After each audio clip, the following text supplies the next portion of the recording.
আসসালামু আলাইকুম, স্বাগত জানাচ্ছি আরটিভির জেলা সংবাদে। আপনাদের সঙ্গে আছি আমি নুসরাত জাহান রাকা। ভোট নিয়ে যারা বিভ্রান্তি ছড়াবে তারাই গুপ্ত। 16 বছর তাদের কোনো আন্দোলন সংগ্রামে দেখা যায়নি, মিলেমিশে ছিল স্বৈরাচারের সাথে। বিকেলে সিরাজগঞ্জ বিসিক শিল্প মাঠে নির্বাচনী জনসভায় এসব কথা বলেন বিএনপি চেয়ারম্যান তারেক রহমান। বলেন, বিএনপি ছাড়া অন্য কোনো রাজনৈতিক দলের পক্ষে দেশ চালানো সম্ভব নয়। খান আলামিনের রিপোর্টে জানাচ্ছেন শামীম চৌধুরী। 20 বছর পর সিরাজগঞ্জে তারেক রহমান। নেতাকর্মীদের উচ্ছ্বাস তাই বাঁধ ভাঙা। বেলা বাড়ার সঙ্গে সঙ্গেই সিরাজগঞ্জ পাইকপাড়া বিসিক শিল্প পার্ক জনতার ঢলে কানায় কানায় পরিপূর্ণ। ঠাঁই নেই তিল ধারণের। সমাবেশকে কেন্দ্র করে মানুষের মহামিলনে পরিণত হয় সিরাজগঞ্জ বিসিক শিল্প পার্ক। সেখানে নিজেদের জন্য ভোট চান বিএনপি মনোনীত প্রার্থীরা। মঞ্চে উঠে হাত নাড়িয়ে উপস্থিত জনতাকে শুভেচ্ছা জানান তারেক রহমান। ততক্ষণে স্লোগানে স্লোগানে মুখর বিসিক শিল্প পার্ক। বক্তব্যের শুরুতেই প্রার্থীদের পরিচয় করিয়ে দেন তারেক রহমান। ভোটাধিকার ফিরিয়ে আনতে নির্বাচনে ধানের শীষের পক্ষে ভোট চান তিনি। প্রিয় ভাই বোনেরা, আপনাদের সামনে আমি ধানের শীষ 12 তারিখে আপনারা ধানের শীষকে বিজয় করলে 13 তারিখ থেকে ধানের শীষ এই কাজগুলো শুরু করবে ইনশাল্লাহ, যেই কাজগুলোর কথা আপনাদেরকে বলেছি। স্বৈরাচারের দোসরদের থেকে সতর্ক থাকার আহ্বানও জানান তারেক রহমান। আমাদেরকে সতর্ক থাকতে হবে যেন কোনো ষড়যন্ত্র করে কেউ আবার আপনাদের এই ভোটের অধিকারকে কেড়ে নিয়ে যেতে না পারে। আমাদেরকে সতর্ক থাকতে হবে যে জুলাই আগস্টে গত 16 বছর ধরে আমাদের যে সকল ভাই বোনেরা নিজের জীবন উৎসর্গ করে দিয়েছে এই দেশের মানুষের অধিকার প্রতিষ্ঠিত করার জন্য, সেই অধিকারকে আবার যেন ষড়যন্ত্র করে কেউ স্তব্ধ করে দিতে না পারে। ক্ষমতায় গেলে উত্তরাঞ্চলকে কৃষি নির্ভর শিল্প গড়ে তোলার আশ্বাসও দেন বিএনপি চেয়ারম্যান। পতন ঘটেছে এখন। শামীম চৌধুরী, আরটিভি, ঢাকা। দর্শক, এই মুহূর্তে তারেক রহমানের গাড়ি বহরে রয়েছেন সহকর্মী খান আলামিন। সরাসরি যুক্ত হচ্ছি তার সঙ্গে। আলামিন, তারেক রহমান কখন সভা মঞ্চে পৌঁছতে পারেন এবং পথে জনসমাগম কেমন দেখছেন জানাবেন।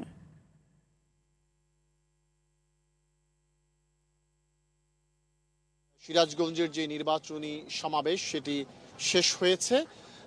আমরা এখন এই মুহূর্তে সিরাজগঞ্জের সমাবেশ স্থল থেকে যে সিরাজগঞ্জ ঢাকা যে হাইওয়ে রয়েছে সেই হাইওয়ে এসে পৌঁছেছি। তারেক রহমানের যে গাড়িবহর সেটি কিছুক্ষণ আগে হাইওয়েতে উঠেছে এবং দূরত্ব খুব বেশি নয়। টাঙ্গাইলের এলেঙ্গার পরেই টাঙ্গাইলের যে সমাবেশ স্থল সেটি নির্ধারণ করা হয়েছে। ধারণা করা যাচ্ছে যে আধা ঘন্টা থেকে 40 মিনিটের মধ্যেই তারেক রহমানের গাড়িবহর সমাবেশস্থলে পৌঁছতে পারে, কারণ এই যে জায়গাটি রয়েছে এই পথটি, এই পথে মানুষের যে জনসমাগম সেটি খুব একটা দেখা যাচ্ছে না, কারণ এখানে লোকালয় নেই, একটু নীরব এলাকা। আমরা কিছুক্ষণ পরেই এখান থেকে যে যমুনা সেতু সেটি রয়েছে এবং যমুনা সেতুর পরে কিন্তু কয়েক কিলোমিটার এলাকা রয়েছে যেখানে তেমন মানুষজন থাকে না। তো ফলে বলা যাচ্ছে যে এই পথটি খুব দ্রুতই তারেক রহমান এগিয়ে যাবেন। আমরা যদি একটি সমাবেশের কথা বলি, সমাবেশে তারেক রহমান নানান বিষয় নিয়ে কথা বলেছেন। প্রতিদিনই বিএনপির যেই দলীয় পরিকল্পনাগুলো আছে, যদি তারা ক্ষমতায় আসে দেশের জন্য কি কি করবে সেই বিষয়গুলো তুলে ধরছেন। বিশেষ করে ফ্যামিলি কার্ড, কৃষক কার্ড এবং হেলথ কার্ডের বিষয়গুলো তিনি তুলে ধরছেন এবং কর্মসংস্থান সৃষ্টির জন্য কি করবেন সেই বিষয়গুলো তুলে ধরছেন। পাশাপাশি আজকে যেই বিষয়গুলো তিনি আরও বলেছেন সেটি হচ্ছে যে ভোট নিয়ে একটি গোষ্ঠী রয়েছে যারা বিভ্রান্তি সৃষ্টি করার চেষ্টা করছে এবং তিনি বলেছেন যারাই ভোট নিয়ে বিভ্রান্তি সৃষ্টি করবে তাদেরকেই ধরে নিতে হবে তারা গুপ্ত এবং তারা এই দীর্ঘ 16 বছর ফ্যাসিবাদ বিরোধী কোনো আন্দোলন সংগ্রামে ছিল না, বরং তারা ফ্যাসিবাদের সঙ্গে মিলে মিশে ছিল। এই বিষয়টি তিনি উল্লেখ করেছেন এবং বলেছেন তারাই আবার এই ভোটকে নিয়ে ষড়যন্ত্র করছে, ভোটকে বানচাল করার চেষ্টা করছে। সেজন্য সিরাজগঞ্জ এবং পাবনার মানুষকে তিনি আহ্বান জানিয়েছেন যে সবাইকে সজাগ থাকতে হবে, ভোটের দিন যেন কোনো ধরনের পরিকল্পিত কোনো ঘটনা কেউ ঘটাতে না পারে। ভোট আলামিন, আপনি আমাদের সঙ্গেই থাকুন। পরবর্তী সংবাদে আমরা আবার আপনার সাথে সংযুক্ত হব। ধন্যবাদ। যারা দেশের স্বাধীনতার বিরোধিতা করেছে তাদের হাতে দেশ নিরাপদ না বলে মন্তব্য করেছেন বিএনপি মহাসচিব মির্জা ফখরুল ইসলাম আলমগীর। সকালে ঠাকুরগাঁও সদর উপজেলার আকছা ইউনিয়নে নির্বাচনী সভায় এ মন্তব্য করেন তিনি। এ সময় কাউকে বিকাশ নাম্বার না দেওয়ার আহ্বান জানিয়ে মির্জা ফখরুল বলেন, বিএনপি ক্ষমতায় গেলে দেশের ধর্মের মধ্যে বিভেদ থাকবে না। এ সময় তিনি আরও বলেন, বিগত 15 বছরে দেশের অনেক ক্ষতি হয়ে গেছে। তারা দেশের অর্থ লুটে নিয়ে বিদেশে পাচার করে ব্যাংকগুলোকে ফোকলা বানিয়ে দিয়েছে। এছাড়া বিএনপি কৃষকদের জন্য কৃষি কার্ডের মাধ্যমে ন্যায্য মূল্যে সার প্রদান করবে বলেও আশ্বাস দেন তিনি।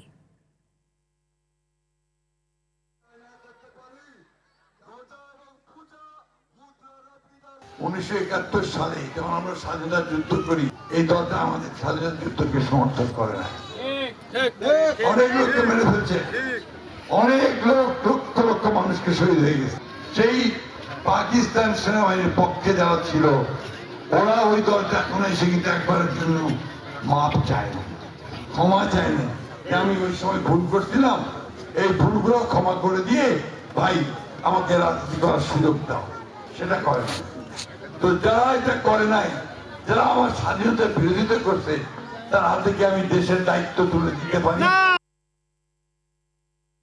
জামায়াতের আমির ডাক্তার শফিকুর রহমান বলেছেন, কোনো ফ্যাসিবাদ ও দুর্নীতিগ্রস্ত সরকার নয়, বরং একটি মানবিক দেশ দেখতে চায়। দুপুরে কুমিল্লার চৌদ্দগ্রামে নির্বাচনী জনসভায় এ মন্তব্য করেন তিনি। এরপর জেলার বুড়িচং এবং দাউদকান্দিতে আরও 2টি নির্বাচনী সভায় যোগ দেন তিনি। 11 দলীয় জোটের সভায় যোগ দিয়ে এনসিপির নাহিদ ইসলাম বলেন, ক্ষমতায় এলে জুলাই গণহত্যা ও হাদি হত্যার বিচার করা হবে। প্রতিনিধিদের পাঠানো তথ্যচিত্রে আরও জানাচ্ছেন আব্দুল হামিদ। কুমিল্লায় তৃতীয় ও শেষ দিনের মতো নির্বাচনী জনসভা করেছে 11 দলীয় জোট। বেলা 12টায় জেলার চৌদ্দগ্রামের পাইলট স্কুল মাঠে নির্বাচনী জনসভায় যোগ দেন জামায়াতের আমির ডাক্তার শফিকুর রহমান। ক্রান্তি এবং সংশয় সৃষ্টি করা। সমাবেশে আমির বলেন, আমরা আগামীর বাংলাদেশে আর কোনো আধিপত্যবাদকে মানব না। দুর্নীতিগ্রস্ত নয়, একটি মানবিক বাংলাদেশ দেখতে চায় জামাত। 13 তারিখ থেকে বাংলাদেশের মানুষ একটা পরিবর্তন দেখতে চাচ্ছে। 12 তারিখের পরেই 13 তারিখ যে পরিবর্তনটা আসবে, এটি আসবে আমাদের যুব সমাজের আকাঙ্ক্ষার উপর ভর করে, আমাদের মায়েদের নিরাপত্তার আকাঙ্ক্ষার উপর ভর করে, গোটা বাংলাদেশের ইজ্জতের উপর ভর করে। আমরা আর কোনো আধিপত্যবাদকে মানব না, আমরা আর কোনো ফ্যাসিবাদ দেখতে চাই না, আমরা আর কোনো দুর্নীতিগ্রস্ত সরকার এই দেশে দেখতে চাই না। আমরা একটি মানবিক বাংলাদেশ দেখতে চাই। এরপর কুমিল্লা 5 আসনের বুড়িচংয়ের নিমসার বাজারের জনসভায় অংশ নেন জামায়াতের আমির। আমি দুর্বল হাতে বেকার মাথা নিতে চাই না, আমি কাজ করে খেতে চাই। তারা কিন্তু এই দাবিতেই রাস্তায় নেমেছিল যে আমার অধিকার আমাকে দাও। পরে দাউদকান্দি ঈদগাহ মাঠে নির্বাচনী জনসভায় ডাক্তার শফিকুর বলেন, দেশে অতীত রাজনীতির বন্দোবস্ত আর চলতে দেওয়া হবে না। এই রাজ্যে কোন সময় একটা পরিবার, একটা গোষ্ঠী, একটা দল, এর বাইরে সবাইকে বিবেচনা করা হতো। আমরা এখানে ভাড়াটিয়া আর তারা দেশের মানুষ, আমরা ওই সমস্ত জমিদারি মানি না। এদেশে সকলের সমান অধিকার। এদিকে চাঁদপুরের ফরিদগঞ্জ বাস স্ট্যান্ডে আয়োজিত জনসমাবেশে যোগ দিয়ে দলটির সেক্রেটারি জেনারেল মিয়া গোলাম পরার বলেছেন, দেশ পরিচালনায় বিএনপি, আওয়ামী লীগ ও জাতীয় পার্টি লজ্জাজনকভাবে ব্যর্থ হয়েছে। এবার জনগণ পরিবর্তন চায়। যে 3টি দল জনগণের শান্তি কল্যাণের জন্য রাষ্ট্রের দায়িত্ব নিয়েছেন, তারা 3টি দলই এই রাষ্ট্রের সুখ সমৃদ্ধির উদ্দেশ্যে দায়িত্ব পালনে নির্মমভাবে, নিষ্ঠুরভাবে, ঘৃণ্যভাবে, লজ্জাজনকভাবে ব্যর্থতার পরিচয় দিয়েছে। চৌদ্দগ্রামের জনসভায় 11 দলীয় জোট সমর্থিত প্রার্থী ও জাতীয় নাগরিক পার্টির আহ্বায়ক নাহিদ ইসলাম বলেন, ক্ষমতায় এলে জুলাই গণহত্যা ও হাদি হত্যার বিচার করা হবে। কোনো আধিপত্যবাদী শক্তি নির্বাচনে হস্তক্ষেপের চেষ্টা করলে জনগণ রুখে দেবে বলেও হুঁশিয়ারি দেন তিনি। আমরা স্পষ্টভাবে বলে দিতে চাই, বাংলাদেশে সরকারকে ক্ষমতায় আসবে, সরকারকে গঠন করবে, তা নির্ধারণ করবে একমাত্র বাংলাদেশের জনগণ। আব্দুল হামিদ, RTV। বিএনপি যদি আওয়ামী লীগকে পুনর্বাসন করতে চায় তাহলে তারা আবারও বিপদে পড়বে বলে মন্তব্য করেছেন জাতীয় নাগরিক পার্টি এনসিপির মুখপাত্র আসিফ মাহমুদ সজীব ভুঁইয়া। জামায়াত আয়োজিত মার্চ ফর দাঁড়িপাল্লা অনুষ্ঠানে তিনি এসব কথা বলেন। আসিফ মাহমুদ আরও বলেন, আগামীতে দেশে আওয়ামী ফ্যাসিজম রোধ করতে হলে গণভোটে হ্যাঁ ভোট দিতে হবে। এ সময় রাজনৈতিক কারণে পিছিয়ে পড়া বগুড়ার উন্নয়নে নানামুখী প্রতিশ্রুতি দেন তিনি। শেখ হাসিনাকে ফিরিয়ে আনার বিষয়ে পজিটিভ বক্তব্য দিচ্ছেন। বগুড়া শহরকে সিটি কর্পোরেশনে রূপান্তরের উদ্যোগ গ্রহণ করেছি। ইনশাআল্লাহ খুব দ্রুত সময়ের মধ্যে সেই উদ্যোগ সফলতার মুখ দেখবে। ত্রয়োদশ জাতীয় সংসদ নির্বাচনকে সামনে রেখে পুরো দমে প্রচারণা চালাচ্ছেন প্রার্থীরা। গণসংযোগ ও সভা সমাবেশে ব্যস্ত সময় পার করছেন বিএনপি, জামায়াত সহ অন্যান্য দলের প্রার্থীরা। ভোটারদের আকৃষ্ট করতে দিচ্ছেন নানা রকম প্রতিশ্রুতি। তবে আচরণবিধি লঙ্ঘনের অভিযোগেও উঠেছে অনেকের বিরুদ্ধে। প্রতিনিধিদের পাঠানো তথ্যচিত্রে প্রচারণার আরও খবর জানাচ্ছেন সুলাইমান কবির। 12 ফেব্রুয়ারি জাতীয় সংসদ নির্বাচনকে সামনে রেখে দেশ জুড়ে বইছে নির্বাচনী হাওয়া। নানা প্রতিশ্রুতিতে ভোটারদের মন আকৃষ্ট করতে আসনের এক প্রান্ত থেকে অন্য প্রান্তে ছুটছেন বিএনপি, জামায়াত জোট সহ অন্যান্য দলের প্রার্থীরা।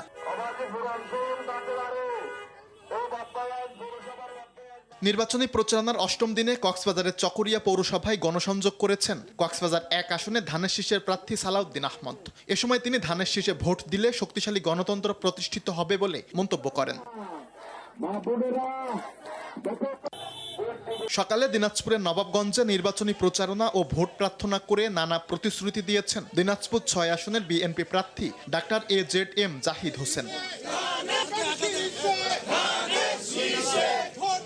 ভোট গ্রহণের জন্য সকল কর্মকর্তা বাছাইয়ে নিরপেক্ষতা দাবি করেছেন কুষ্টিয়া 2 আসনের বিএনপি প্রার্থী ব্যারিস্টার রাগিব রৌফ চৌধুরী। দুপুরে জেলার ভেড়ামারায় স্থানীয় ব্যবসায়ীদের সাথে মতবিনিময়কালে এ কথা বলেন তিনি। আজকে যেহেতু আপনাদের সাথে কথা বলার সুযোগ হয়েছে এজন্য বলছি। টাঙ্গাইল 8 আসনে নির্বাচনী প্রচারণা ও গণসংযোগ করেছেন স্বতন্ত্র প্রার্থী হরিণ প্রতীকের সালাউদ্দিন আলমগীর রাসেল। এ সময় দলমত নির্বিশেষে সবাইকে নিয়ে আধুনিক বাসাইল সখীপুর গড়ে তোলার প্রতিশ্রুতি দেন তিনি।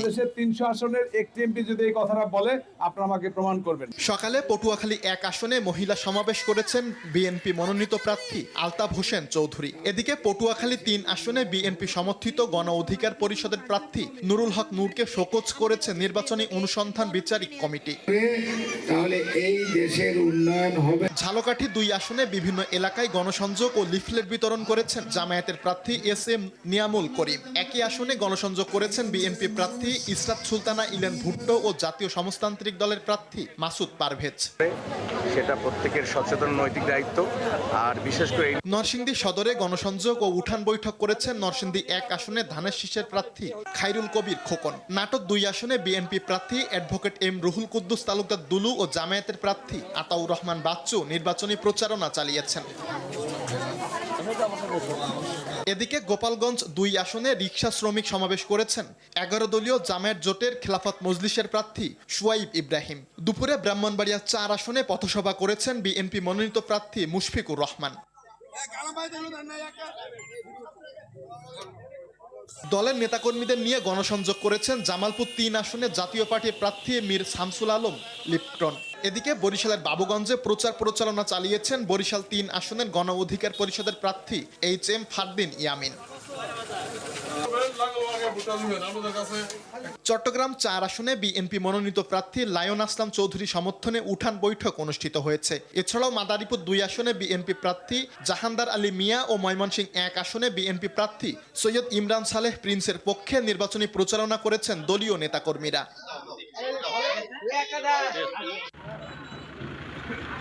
দিনব্যাপী কুড়িগ্রাম 2 আসনে ধানের শীষের প্রার্থী সোহেল হুসাইন কাইকোবাদ ও কুড়িগ্রাম 4 আসনে বিএনপি প্রার্থী আজিজুর রহমান নিজ নিজ আসনে গণসংযোগ করেছেন। এদিকে নারায়ণগঞ্জ 2 আসনে বিএনপি মনোনীত প্রার্থী নজরুল ইসলাম আজাদের পক্ষে গণসংযোগ ও লিফলেট বিতরণ করেছেন তার কর্মী সমর্থকরা। এছাড়াও লালমনিরহাট ও সুনামগঞ্জ জেলা সকল প্রার্থীদের নিয়ে জনগণের মুখোমুখি অনুষ্ঠান করেছে সুশাসনের জন্য নাগরিক সুজন। সুলাইমান কবির, RTV।